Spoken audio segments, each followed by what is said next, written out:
Let's dive right into the heart of it: sex and how men often approach it in dating and relationships. We're talking about something fundamental here: sex as a powerful part of human connection, but one that's loaded with assumptions and potential misunderstandings. The key is seeing it through a sex positive lens where consenting adults can explore, enjoy, and learn without shame or judgment. It's about embracing the full spectrum of experiences, as long as everyone's on board. Why does this matter so much? Because mismatches in expectations around sex are one of the biggest sources of heartbreak in relationships. Picture this: one person thinks sex means deep commitment, while the other sees it as just a thrilling moment. Those unspoken assumptions build walls instead of bridges.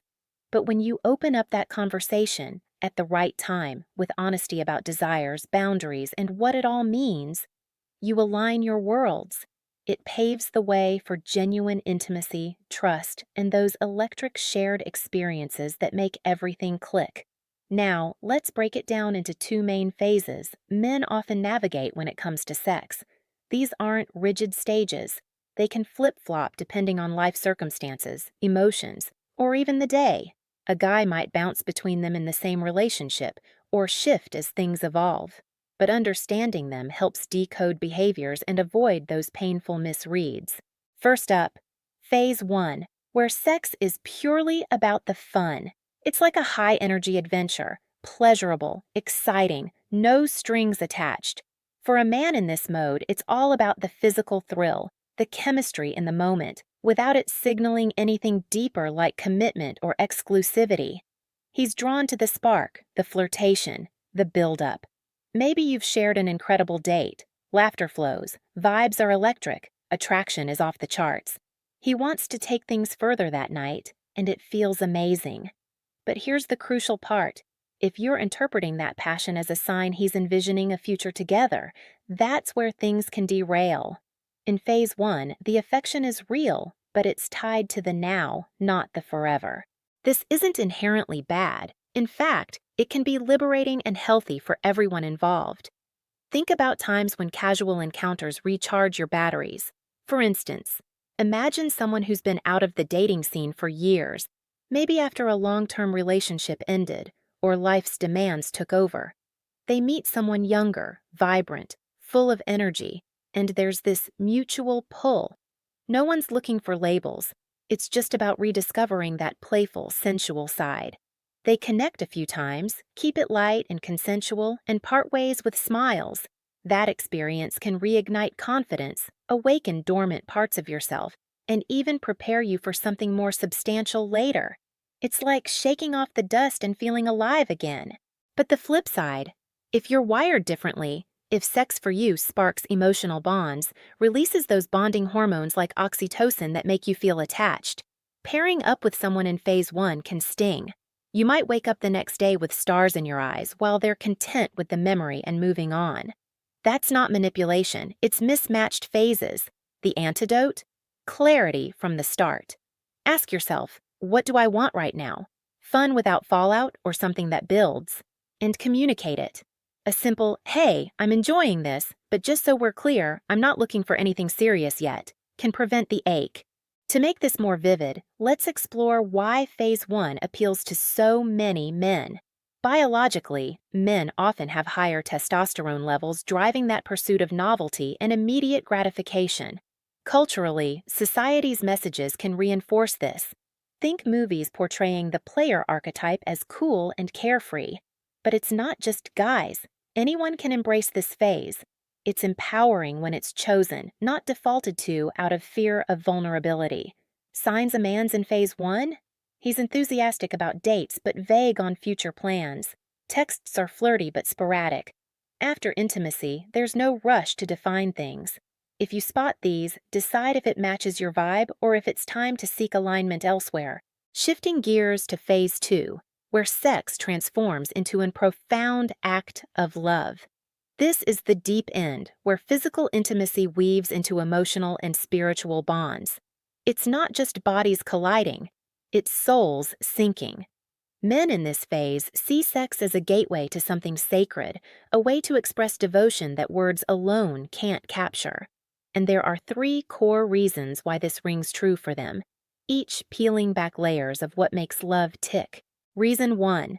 Sex as ultimate connection. For many men, the bedroom is where emotional walls crumble. In the hustle of daily life, work stress, societal pressures to be strong, it's hard to let go. But during lovemaking, everything else fades. They can be fully present, vulnerable in their bodies and yours.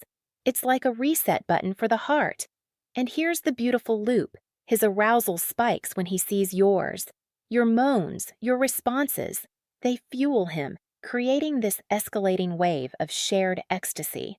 It's giving and receiving in harmony, building trust that spills into every part of the relationship. Imagine a couple after a tough week. They come together and through touch, they reaffirm, "I'm here for you." That connection isn't fleeting, it strengthens the partnership. To expand on this, consider the science. During sex, the brain releases dopamine and endorphins, those feel-good chemicals that bond partners. For men in phase 2, this isn't just a high, it's a reaffirmation of love. If he's attentive to your pleasure, experimenting to find what lights you up, that's a telltale sign. It's not selfish, it's service-oriented, a way to say, "I love you," without uttering a word. Tips for nurturing this? Communicate fantasies openly.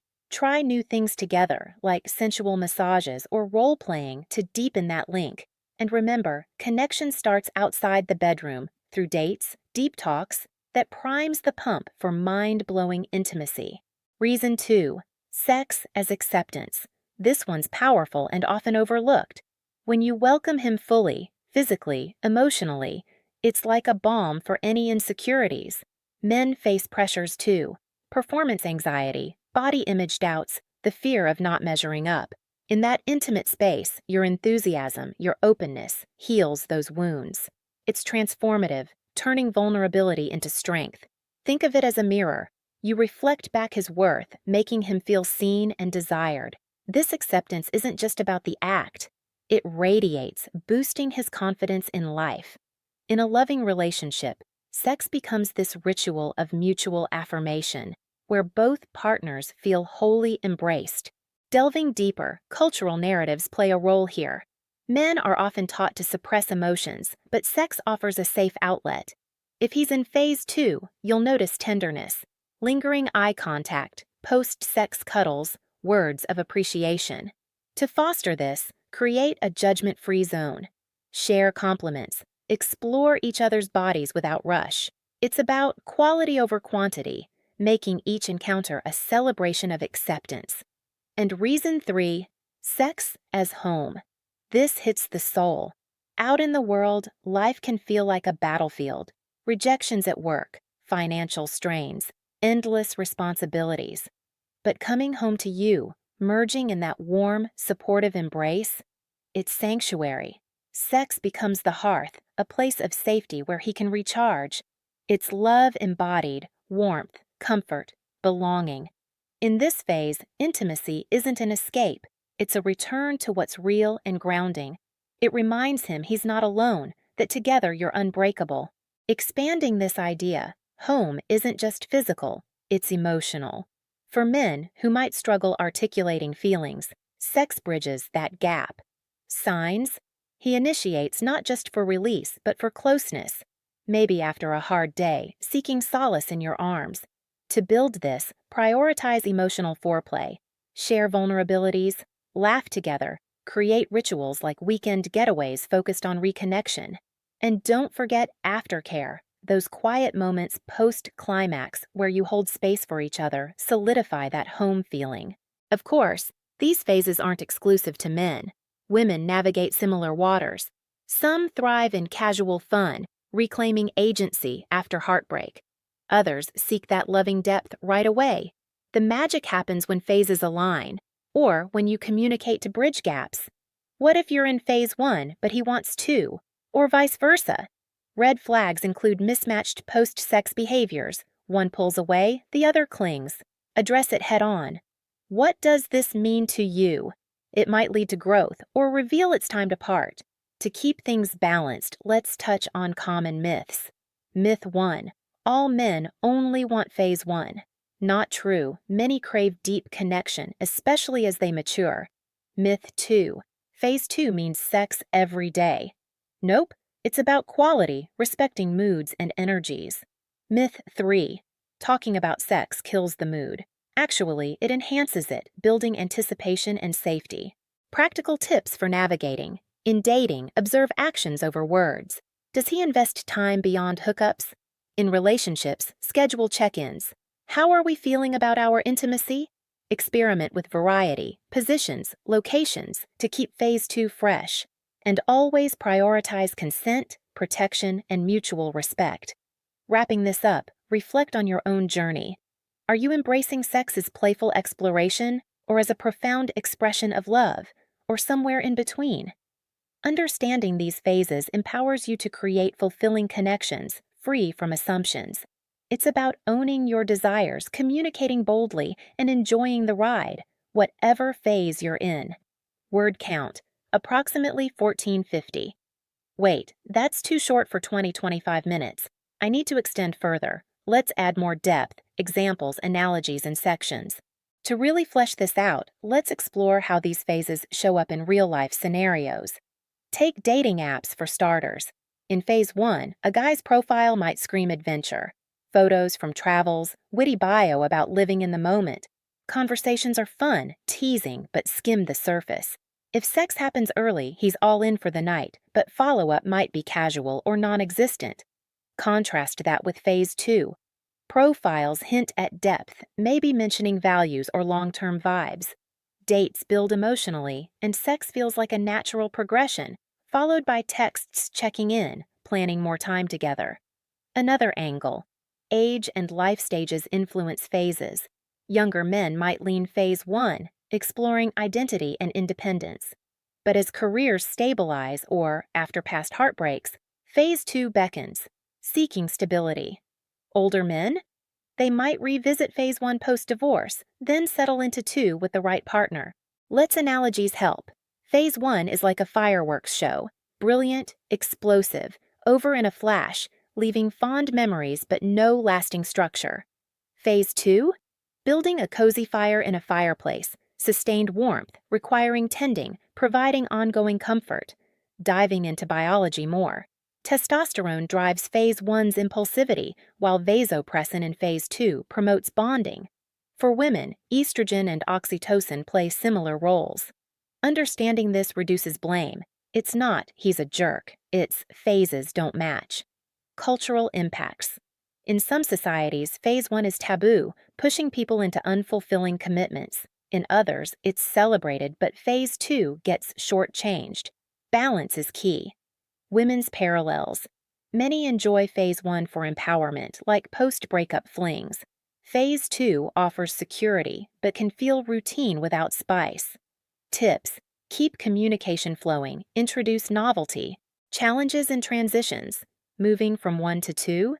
It happens organically with trust, but forcing it backfires. If stuck in 1, fearing hurt, therapy or self-reflection helps. Health benefits. Phase 1 boosts mood via endorphins. Phase 2 reduces stress, improves sleep, even lowers blood pressure through connection. Emotional intelligence. Men in phase 2 often develop better EQ as sex encourages vulnerability. Role of fantasy. In both phases, sharing turns-ons enhances experience. In 1, it's playful. In 2, it's intimate. Foreplay's importance. Often underrated in phase 1. Essential in 2 for building anticipation. Body positivity. Embracing imperfections fosters deeper connections in phase 2. Long distance. Phase 2 adapts with virtual intimacy, maintaining bonds. Aging and sex. Phases evolve. Phase 2 might focus more on emotional over physical. Parenthood's impact. Shifts priorities, but carving time for phase 2 keeps sparks alive. Therapy's role. If phases clash, couples counseling aligns expectations. Books Rex. Mating in Captivity by Esther Perel explores maintaining desire in phase 2. Self-care. Masturbation in phase 1 explores desires. In 2, it's shared or complementary. Consent deep dive. Always enthusiastic, ongoing. Key to positive experiences. Wrapping with reflection. Where are you? What does sex mean now? Journal it. Discuss with trusted friends.